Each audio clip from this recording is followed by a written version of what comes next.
And now to this. The Biden campaign is one step closer to becoming reality for the DNC convention.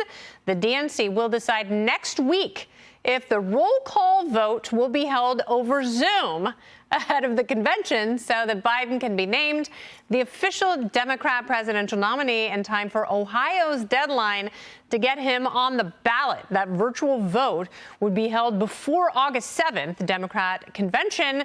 That is from August 19th onward. Meanwhile, Obama's former right-hand man says people should give up the idea that it won't be Biden because it is so Biden on the ballot. Watch. Trump and Biden. I mean, you can take the easy way out and say, well, I'm not going to vote for either of them. But one of those guys is going to be president of the United States. And people ought to focus on that and give up on the sort of fantasy of that there's going to be another candidate. I'm like Mariah Carey. I will never give up on the fantasy.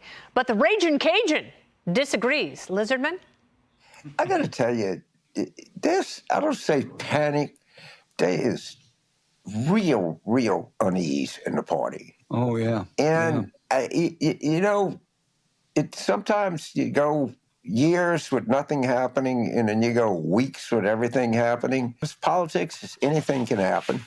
Don't discount it. Very interesting, guys. So you have these two establishment Democrats who have been vying for attention by kind of being the party naysayers. But they are at odds here. They tend to disagree about what's going to happen at the convention. What does your gut tell you? Are you Team Axelrod or Team Carville? Probably Axelrod. And I have to say that because I've had this bet with my dad on this very question now for months, with a good bottle of wine hanging in the balance here. I think it's going to be Biden ultimately on the ticket and as the nominee in November. My dad thinks it'll be a switcheroo at the convention. So we'll see. It is a very late hour if they're going to change anything. And it's really hard to throw overboard a sitting president who's been voted for by millions of people in the primaries, who doesn't want to go anywhere. And his wife doesn't want him to go anywhere. I mean, everything in terms of the way the system works is slanted in the incumbent's favor. Yes. And, here we're going into the convention season. For those who follow politics, it is the most exciting time. It's our Olympics, even though it coincides with the Olympics. So how do they do it? I don't know. But, when you hear... Because if Joe Biden steps away right now, there will be fury and revolt in the Democrat Party if that choice is his. Well, but when you hear Carville say there's real unease in the party, well, gee, I wonder why. Trump is beating him in Nevada, Georgia, Arizona, Pennsylvania, and Wisconsin. Not important states. I would say that that creates some unease. But, who would they replace him with at this point? Michelle Obama has said consistently, I don't want to run. I take her for her word. Gavin Newsom, big problems in California. Who's left? Hillary Clinton? Well, there's the vice president.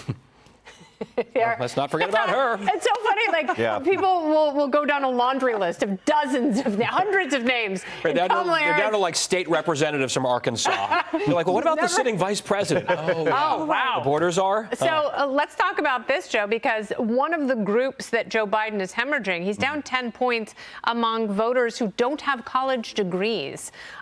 What is driving their exodus from Joe Biden and the party? Donald Trump does love the uneducated, as he once said. Don't blame him.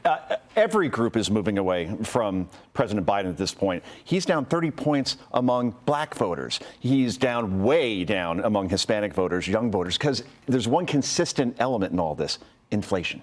It's a tax on everyone. People feel it. And then obviously with Hispanics and blacks particularly, they don't like the southern border being open, their jobs and social services being taken away. Does student debt forgiveness have anything to do with voters who don't have college degrees having to be on the hook for those who made bad choices? I'll be quick. 38% of Americans have a bachelor's degree. That means 62% do not. Yeah. So if you're only catering to those people, thank you. That's pretty good on the fly, right?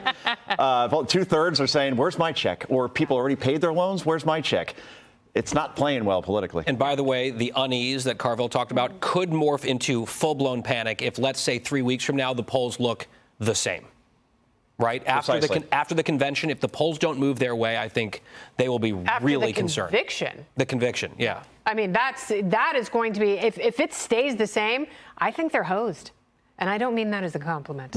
I love a slip and slide. Here we go. Hey, Sean Hannity here. Hey, click here to subscribe to Fox News YouTube page and catch our hottest interviews and most compelling analysis. You will not get it anywhere else.